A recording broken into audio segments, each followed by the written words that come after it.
경매스쿨 현미경의 치우입니다. 여미입니다. 오늘은 모든 사람들이 쉽게 생각하는 그리고 모든 사람들이 아주 간단하게 생각하는 그 이 농지연금의 이면을 좀 소개하려고. 네. 대부분의 사람들이 굉장히 농지연금을 쉽게 생각해요.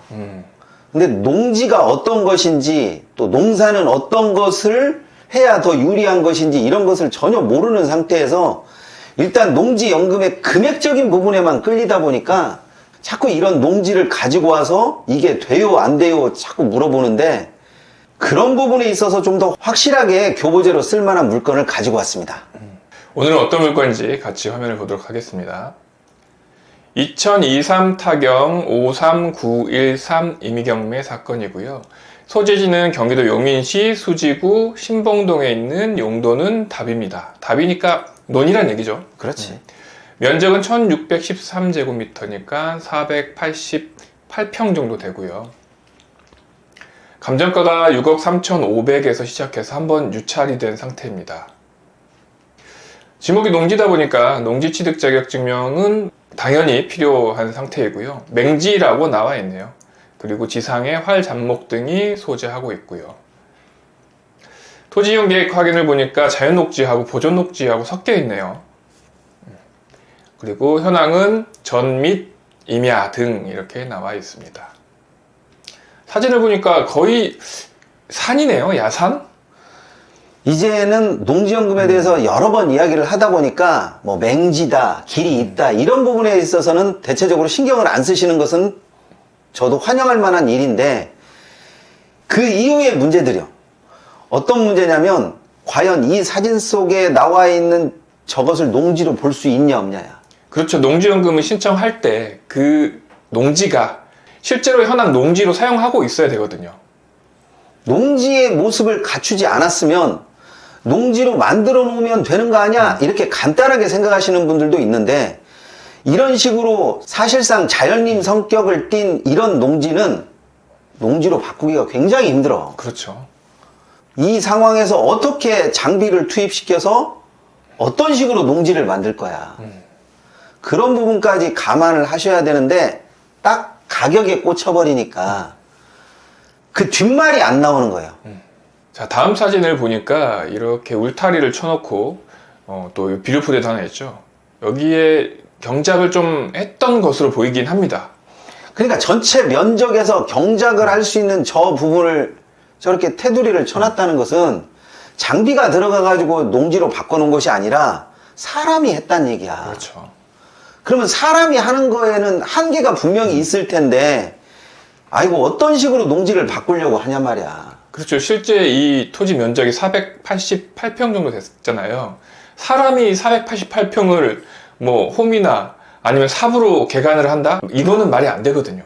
그리고 저 정도의 땅을 일구려고 사람으로만 채울 수도 없는 부분이고. 그렇죠. 그럼 배보다 배꼽이 더 크죠. 그러니까 이런 부분까지를 따져봐야 되는데, 농지로 바꿀 수 있냐 없냐 이 부분을 자꾸 따지지를 않고 할 수 있다라고만 해. 그러니까 해보라고 할 수밖에 없는 노릇이고, 또 한다고 욕심껏 이야기는 했지만 여기에 들어가는 비용이라든지 또 농지로 바꾸는 것에서에 대한 고민? 또 이런 생각을 잘 못하니까 의욕만 앞서는 거야. 그렇죠. 자, 이 면적이 몇 평 정도 될까요? 한 20평도 안 될 것 같은데요. 그 정도도 안 돼. 근데 이 면적보다는 뒤에 나와 있는 저 아파트를 보고 있기 때문에 아, 사람이 다니는 길은 있구나 이렇게 생각할 수도 있단 말이야. 그렇죠. 근데 사람이 다니는 길이 있으면 뭐 하냐고. 실질적으로 저 땅을 농지로 바꿀 수 있는 장비라든지 그런 부분이 전혀 없잖아. 그렇죠. 그리고 지금 보이는 이 사진은 약간 평평하게 보이는데 그게 극히 일부분이거든요. 그렇지. 정말로 장비가 있다라고 하면 저기에 비료 푸대가 한 푸대가 아니라 그렇죠.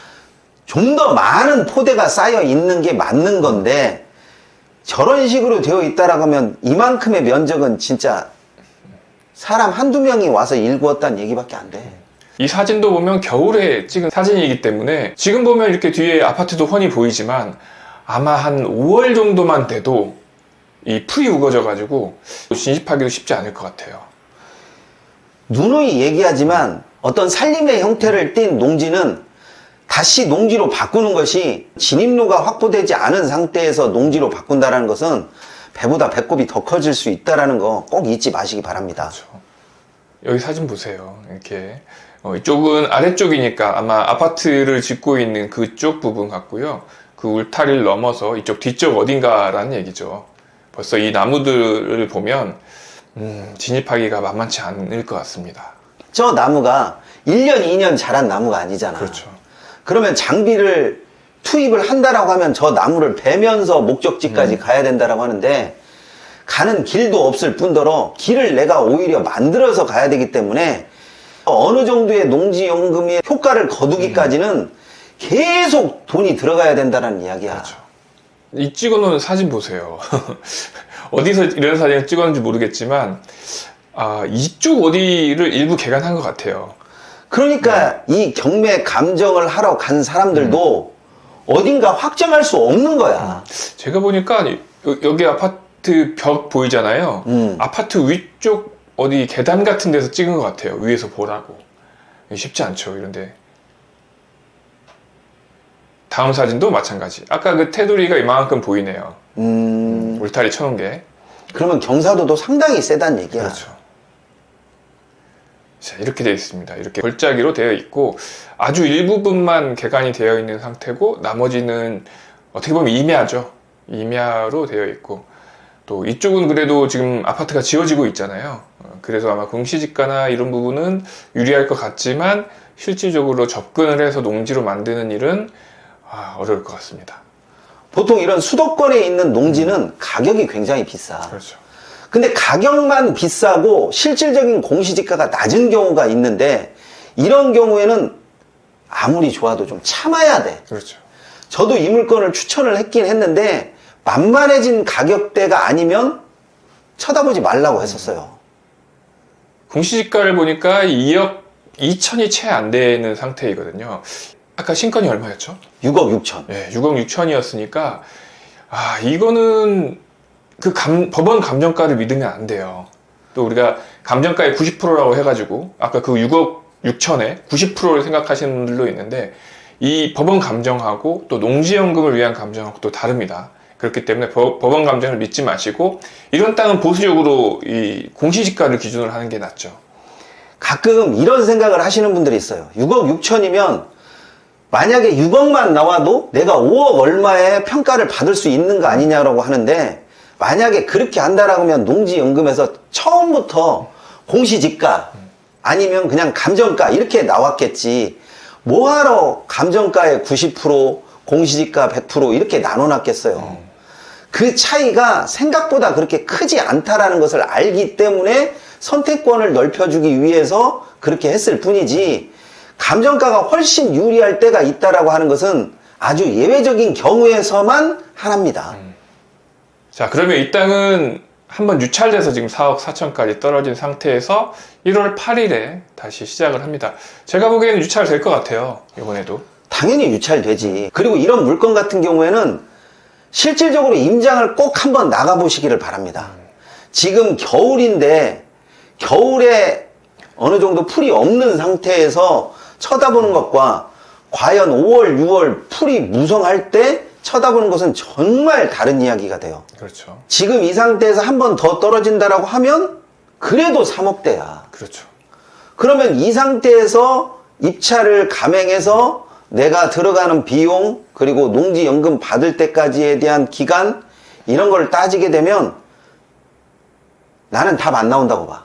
그렇죠. 공시지가 2억 2천? 그 정도밖에 안 됐으니까 한참 더 떨어져야죠. 그리고 이런 땅은 싸게 사면 그래도 농지연금으로 던질 수 있겠지 아니면 싸니까 누군가 달라들 수 있겠지 이렇게 생각하시는 분들도 있겠지만 만약에 이 사람이 정말로 이 땅을 다른 사람에게 매도할 수 있다라고 했다라면 이 경매가 성립되지가 않았을 거야. 그렇죠. 일반 매매로 그냥 팔고 끝나는 거죠. 그런데 경매로 던진다라고 하는 것은 그만큼 일반 매매에서 매력이 없다라는 이야기야.